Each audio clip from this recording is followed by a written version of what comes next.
तो कैसे हैं आप लोग? आप लोगों में से बहुत सारे व्यक्ति ऐसे होंगे जो कि मुझे बहुत पहले से जानते होंगे। कुछ व्यक्ति ऐसे होंगे कि जो मुझे आज पहली बार देख रहे हैं। ठीक है, तो सबसे पहले मैं अपना परिचय देता हूं कि मैं हूं कौन। तो सुनिए, I am the founder of 40 physics classes which is established in Raxaul, east Champaran, Bihar. Clear? मेरी परिचय हो गई। और फाउंडर के साथ साथ मैं वहां पर फैकल्टी भी हूँ, एज ए फिजिक्स फैकल्टी। ठीक है, आपसे मैं बात करने आया हूँ 10th के बाद में क्या करें, यही होगा आपका टॉपिक।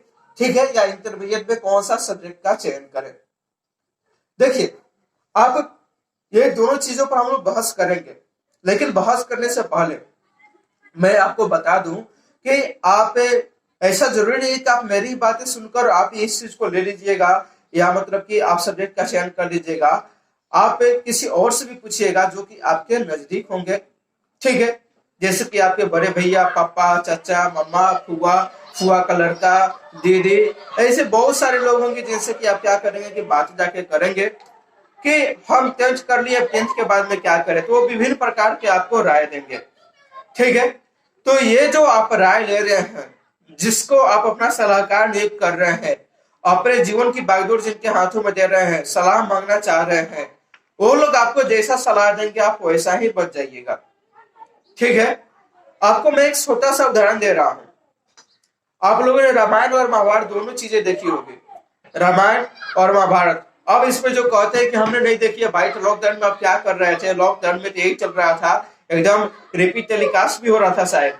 ठीक है, तो सबने रामायण महाभारत देख ली होगी। वहां पर दो दो सलाहकार का मैं उदाहरण देना चाहता हूं। एक थी मंथरा, जो कि कैकेयी की सलाहकार थी,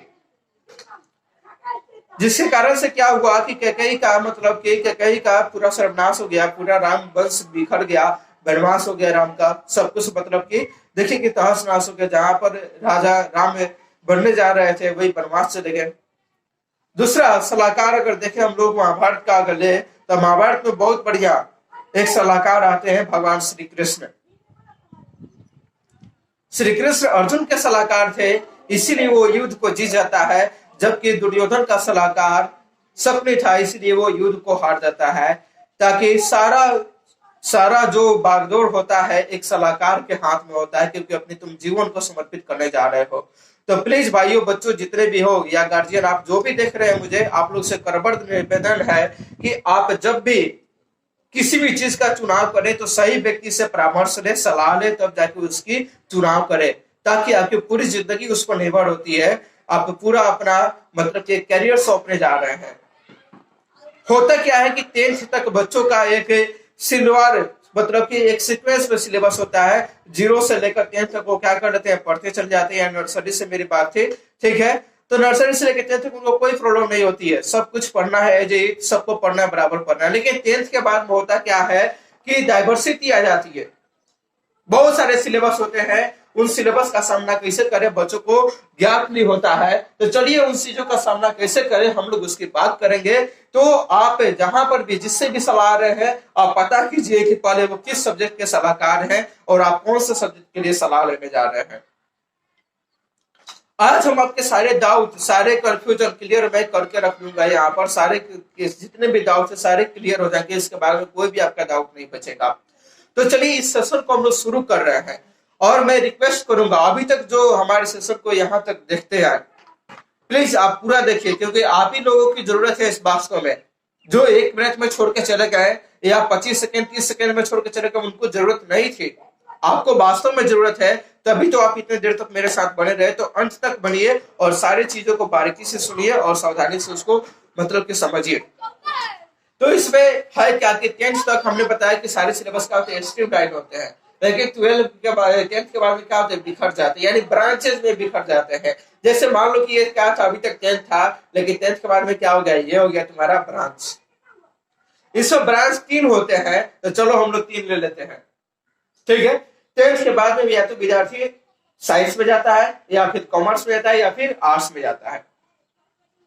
अब साइंस, कॉमर्स और आर्ट्स क्या लोग चयन कैसे करते हैं, या टीचर्स लोग बताते कैसे हैं, या आपके जो अगल बगल के सलाहकार हैं, दादा दादा दादी, फूफा फूफी जो भी है आपके, मतलब कि चाचा का लड़का, मामा का लड़का, ठीक है, कजन सिस्टर है, कजन ब्रदर है, वो ये कर रहे वो करिए। हम लोग क्या करते हैं, देखा देखी करते हैं, उनसे सलाह लेते हैं, जो कि खुद कंफ्यूजन में रहते हैं कि हम क्या करें। सबसे पहले आपको एक सलाहकार बढ़िया लीजिए, और सलाहकार बढ़िया वही होगा जो कि उसके बारे में जानता हो, ठीक है।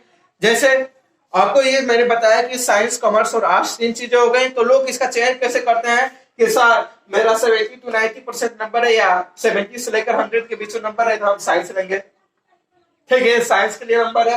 ये 50 to 70% आ गया तो हम कॉमर्स ले लेंगे। हमारा क्या हो गया, 70 से बिलो आ गया तो हम क्या ले लेंगे, आर्ट्स ले लेंगे।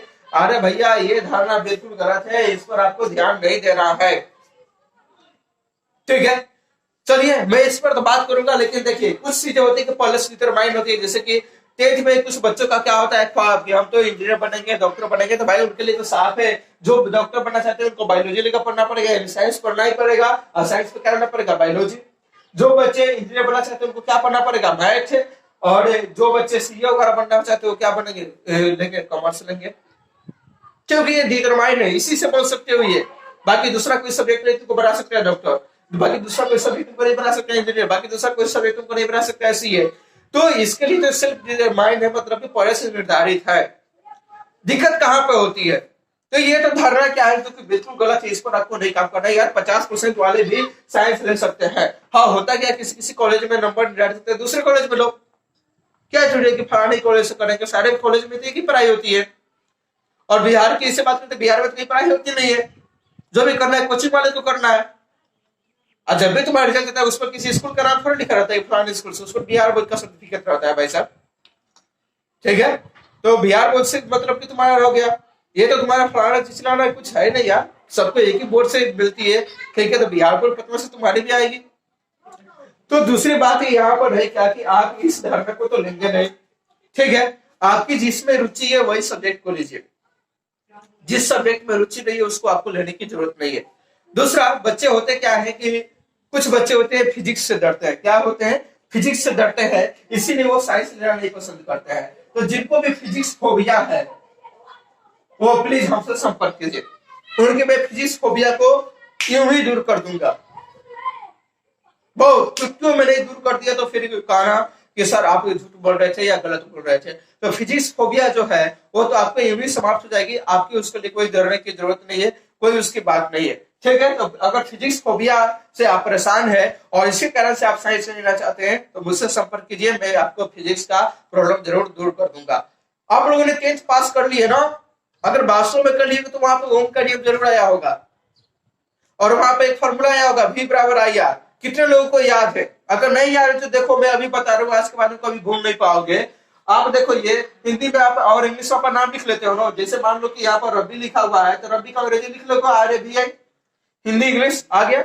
वैसे ही तुमको एक वर्ड लिखना है यहाँ पर, ठीक है, दिख रहा है यहाँ पर हमने एक वर्ड लिखा वीर, वीर का अंग्रेजी लिखोगे तो क्या हो गया, V से वो हो गया, I से दीर्घ हो गया, और R से रो हो गया, तो V बराबर क्या होता है IR। देखो क्या ये बहुत ही इजी था जिससे कि तुम फिजिक्स को सीख सकते हो, ठीक है। तो V बराबर क्या होता है IR होता है, जो कि क्या होता है ओम्स लॉ से फॉर्मूला निकल के आता है हमारा, क्लियर है। तो इतनी सिंपल है फिजिक्स यार, भारी नहीं है।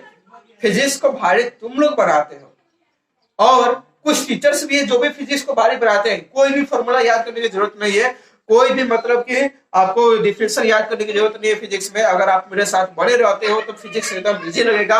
तो प्लीज आप फिजिक्स से डर कर तो साइंस को कभी मत छोड़िए। सबसे पहले सब्जेक्ट का चुनाव अपने मर्जी से कीजिए। दूसरा बात यह है कि आप फिजिक्स से डरकर साइंस से मत भागिए, उसके लिए मैं हूं यहाँ पे। अब रही तीसरी बात की मतलब कि कुछ लोग होते क्या है, जैसे कि उन लोगों का अचीव होता है, ड्रीम होता है, जैसे कि मैं IAS ऑफिसर बनना चाहता हूँ, IAS बनना चाहता हूँ, तो वो कहते हैं कि हम आर्ट्स लेकर पढ़ेंगे तभी होगा। भैया उसके लिए ग्रेजुएशन करना जरूरी होता है, आप इंटरमीडिएट आराम से कर सकते हो, साइंस से कोई दिक्कत नहीं है।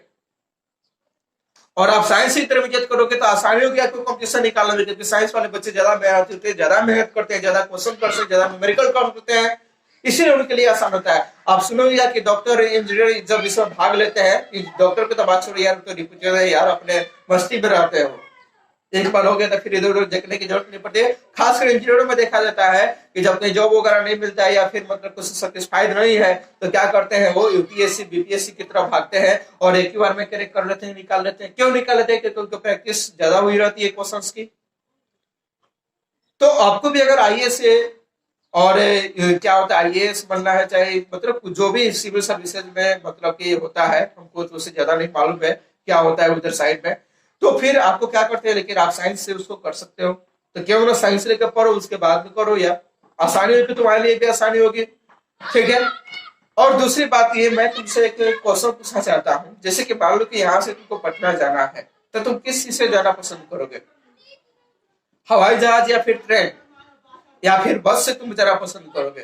तो तुम्हारा एकदम फर्स्ट जवाब आएगा कि हवाई जहाज से जाना पसंद करेंगे, क्योंकि हम जल्दी से पहुंचेंगे, सेफ पहुंचेंगे, और क्या होगी कि मतलब कि हमें थकावट नहीं होगी। अगर तुम हवाई जहाज से जा सकते हो तो क्यों जा रहे हो भाई बस से? मनी प्रॉब्लम यार, अगर तुम्हारे में अगर हुनर है ना तो तुमको मनी प्रॉब्लम कभी नहीं हो सकती है। हम भी बहुत सारे बच्चों को फ्री में पढ़ाते, आओ मेरे पास, अगर वास्तव में तुम्हारे पास हुनर है तो हम फ्री में पढ़ाएंगे। और अभी तो यूट्यूब जो चैनल हमारा चल रहा है वो तो फ्री ऑफ कॉस्ट चल रहा है ना, वहां पर जुड़ो, वहां पर से स्टडी करो और अपनी पढ़ाई को कंटिन्यू करो। ठीक है। 1 तारीख से इस चैनल पर, जो चैनल हमारा है for the physics class revolution in physics, आप सर्च करना, मिल जाएगा आपको। वहां पर क्लास 11 की भी वीडियो सीक्वेंस वाइज दर्ज शुरू हो जाएगी। तो आप जहां भी हो, जैसे भी हो, आप पढ़ाई शुरू कर दो। अगर आपको अभी भी इस लेकर कोई मतलब की दिक्कत हो रही है, आप नहीं समझ पा रहे हैं कि हम क्या करें, हमारा मंजिल क्या हो सकता है, तो आप प्लीज हमसे संपर्क करो, मैं आपको सारा समाधान दूंगा और आपकी हर समस्या का समाधान मिलेगा। तो आप जितना जल्दी हो सके आप उससे कनेक्ट हो जाइए। ठीक है। आप अगर फेसबुक से माध्यम से देख रहे हैं तो फेसबुक पर कनेक्ट हो जाइए, रिक्वेस्ट भेजिए, मैं एक्सेप्ट कर लूंगा। पेज के माध्यम से देख रहे हैं तो पेज को आप फॉलो कीजिए, लाइक कीजिए। अगर आप इसको यूट्यूब पर देख रहे हैं तो चैनल को सब्सक्राइब शेयर कीजिए, ताकि लोगों को भी और क्या हो सके, मिल सके, इससे फायदा हो सके। क्लियर? अब आपको करियर से संबंधित कोई और भी दिक्कत हो तो आप मुझे कमेंट करके पूछ सकते हो, या फिर मेरे पेज पे जाना, वहां पर मेरा मोबाइल नंबर है, व्हाट्सएप नंबर है, वहां से लेना, कॉल करना और हमसे जुड़ सकते हो हमेशा के लिए। और फिजिक्स में मैं दावा कर रहा हूँ कि कभी भी तुमको कोई भी प्रॉब्लम नहीं होगी। जब तक केएम सर है तब तक फिजिक्स से डरने के लिए नहीं जरूरत है। तुम्हारा फिजिक्स फोबिया नहीं, तुम्हारा फिजिक्स पावर होना चाहिए। ठीक है, इस बात को ध्यान रखो। और कभी भी नंबर के आधार पर सब्जेक्ट का चुनाव मत करो, क्योंकि 50% नंबर लाने वाले भी डॉक्टर बनते हैं, इंजीनियर बनते हैं, क्योंकि वो मेहनत करते हैं यार। 10th भी खराब हो गया तो क्या हो गया, 12th भी खराब ही होगा, ऐसा कोई जरूरत थोड़े है। ठीक है। और सब्जेक्ट अपनी मर्जी के अनुसार चुनाव करो, ना ही किसी के दबाव में आकर। जिसमें मन लग रहा है उसी चीज का चुनाव करो। अगर तुम्हारा ड्रीम है डॉक्टर बनने का, तब तो कोई संबंध की बात नहीं है, तो तुमको तो बायोलॉजी लेना ही पड़ेगा। ठीक है। अब चलो, हमारा मतलब कि जो चीजें हमने बताई, अगर आप तुम लोग समझ गए होगे तो बहुत बढ़िया। धन्यवाद आप सभी का। अगर नहीं समझे हो तो फिर मैंने जो बताया वो करना, कॉल करना, व्हाट्सएप करना, मैसेज करना, मैं तुम्हारा समाधान करूंगा। ठीक है बच्चों, चलो आज तुमसे मैं विदा लेता हूँ, फिर मिलेंगे अपने यूट्यूब चैनल पर। ठीक है, चलिए बाय बाय, धन्यवाद आप सभी का।